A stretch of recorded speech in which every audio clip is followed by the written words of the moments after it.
Hi guys, ఎలా ఉన్నారు అందరూ? ఇంగ్లాండ్ వర్సెస్ న్యూజిలాండ్ మ్యాచ్ విషయానికి వస్తే ఈరోజు చాలా విచిత్రమైన మ్యాచ్ జరిగింది గైస్. ఎందుకంటే న్యూజిలాండ్ చేతిలో మ్యాచ్ పోగొట్టుకుంది గైస్. ఎందుకంటే 80-90% న్యూజిలాండ్ చేతిలో ఉండే మ్యాచ్ ఈరోజు చాలా బాగా ఆడింది. కానీ మిచెల్ శాంట్నర్ పూర్ క్యాప్టెన్సీ వల్ల మ్యాచ్ పోయింది గైస్. ఎందుకంటే చాలా పూర్ క్యాప్టెన్సీ, అన్ని స్పిన్కే వచ్చాడు. ముందుగా న్యూజిలాండ్ బ్యాటింగ్ విషయానికి వస్తే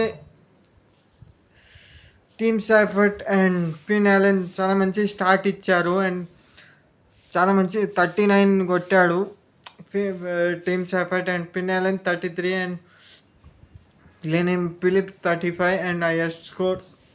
చాలా బాగా ఆడారు. కానీ అంతే మంచి కంబ్యాక్ చేశారు ఇంగ్లాండ్ వాళ్ళు. ఒకనొక టైంలో న్యూజిలాండ్ 180-190 పోతుందేమో అనుకున్నాం. కానీ చాలా మంచి కంబ్యాక్ ఇచ్చి 160కే డిస్ట్రిక్ట్ చేశారు గాయస్. ఎందుకంటే చాలా బాగా ఆడారు న్యూజిలాండ్. ఫిన్ అలెన్ కానీ అండ్ టీమ్ సాఫర్ట్ కానీ చాలా మంచి షాట్స్, చాలా అటాకింగ్ క్రికెట్ ఆడారు. కానీ ఇంగ్లాండ్ చాలా బాగా కంబ్యాక్ చేసింది. చాలా బాగా ఆడిండ్రు. చాలా డిసప్పాయింటెడ్. అండ్ తర్వాత ఇంగ్లాండ్ బ్యాటింగ్ వస్తే చాలా మంచి చేజింగ్ చేసింది. ఎందుకంటే అలాంటి చేజ్ మామూలు చేజ్ కాదు. అండ్ తర్వాత ప్రెషర్ పెట్టిండ్రు. అండ్ న్యూజిలాండ్ బ్యాటింగ్ విషయానికి వస్తే మాట్లాడడానికి ఏం లేదు గాయస్. ఎందుకంటే 170-180 పోయే మ్యాచ్ని 160కి డిస్ట్రిక్ట్ చేశారు. అండ్ 160కి కూడా ఇబ్బంది పెట్టారు ఇంగ్లాండ్కి. కానీ మిచెల్ శాంట్నర్ పూర్ క్యాప్టెన్సీ వల్ల మ్యాచ్ పోయింది. ఎందుకంటే 16th, 17th, 18th ఓవర్ మొత్తం స్పిన్నర్స్కి వేయించారు. అట్లా వేయొద్దు.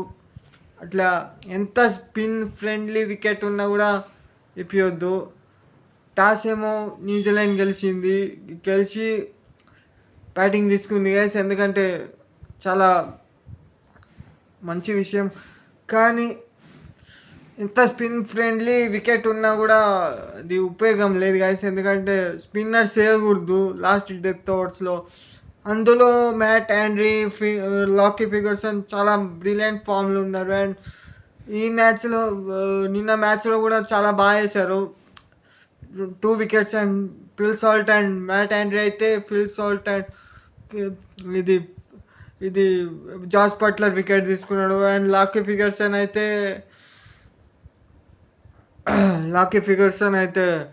ఫిల్ సాల్ట్ వికెట్ తీసుకున్నాడు. And Ravindra highest wicket taker for New Zealand guys ఈ వరల్డ్ కప్లో. చాలా బాగా వేస్తున్నాడు. చాలా బాగా వికెట్ బౌలింగ్ అయితే ఇంప్రూవ్మెంట్ అయింది.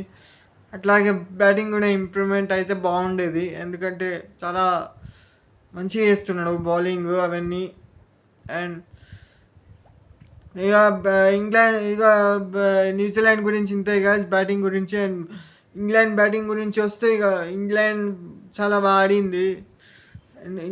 ఇంగ్లాండ్ వికెట్స్ కోల్పోతున్నా కూడా అటాకింగ్ క్రికెట్ మెయిన్లీ అరిబ్రూక్ ఈ రోజు అంతా అటాకింగ్ షాట్స్ ఆడదు, ఒక స్వీట్ షాట్ ఆడాడు భయ్యా. మస్తు ఆడాడు, చాలా బాగా ఆడాడు. స్వీట్ షాట్ ఆడాడు, చాలా బాగా ఆడాడు. అది చాలా చాలా కష్టమైన షాట్. అది చాలా మంచిగా ఆడాడు. చాలా దూరం పోయింది 6 అది.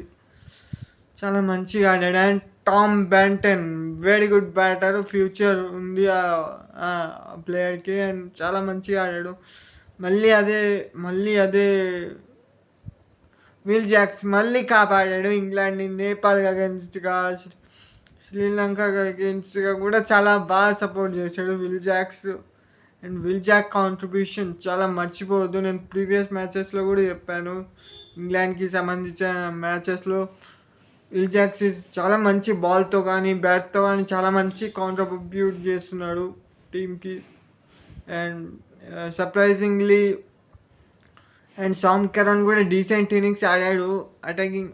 చాలా శామ్ కరణ్ కూడా చాలా బాగా ఆడాడు. అండ్ శామ్ కరణ్ కూడా మంచి ఫామ్లో ఉన్నాడు బౌలింగ్ అండ్ బ్యాటింగ్తో. అండ్ సర్ప్రైజింగ్లీ ఈరోజు అవుట్ ఆఫ్ ద సిలబస్ వచ్చాడు రియాన్ అహ్మద్. చాలా బాగా ఆడాడు, చాలా అటాకింగ్ క్రికెట్ ఆడాడు, చాలా కష్టము అలాంటి యంగ్ క్రికెటర్ అంత ప్రెషర్ గేమ్లో ఆడడం.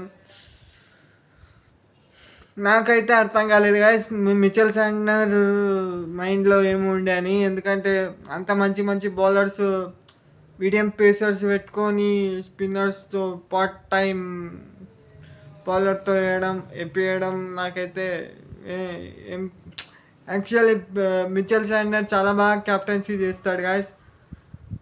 ఎందుకో ఏమో ఈరోజు అట్లా అయింది,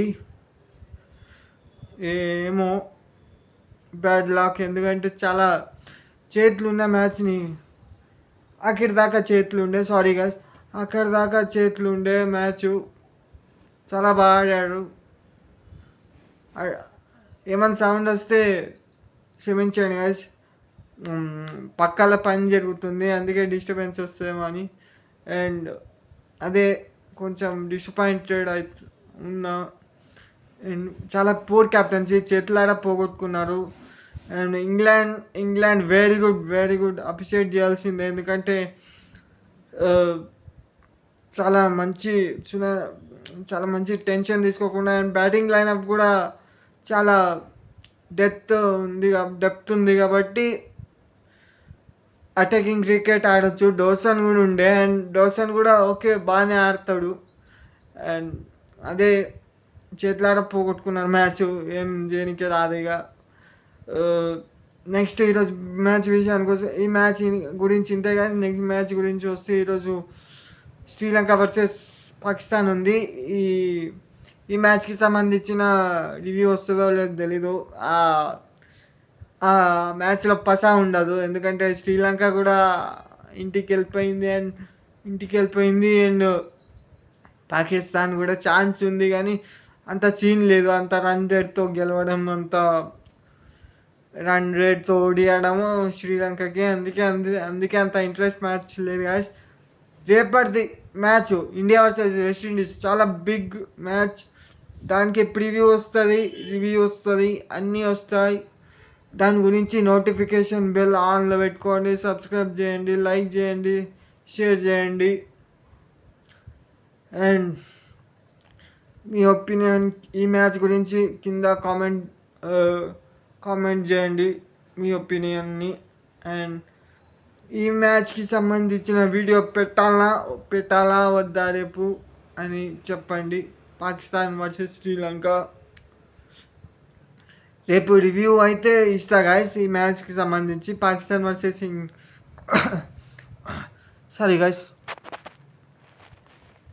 పాకిస్తాన్ ఇంగ్లాండ్కి సంబంధించి వీడియో అయితే రివ్యూ పెడతా గాయస్, ప్రివ్యూ రాదు.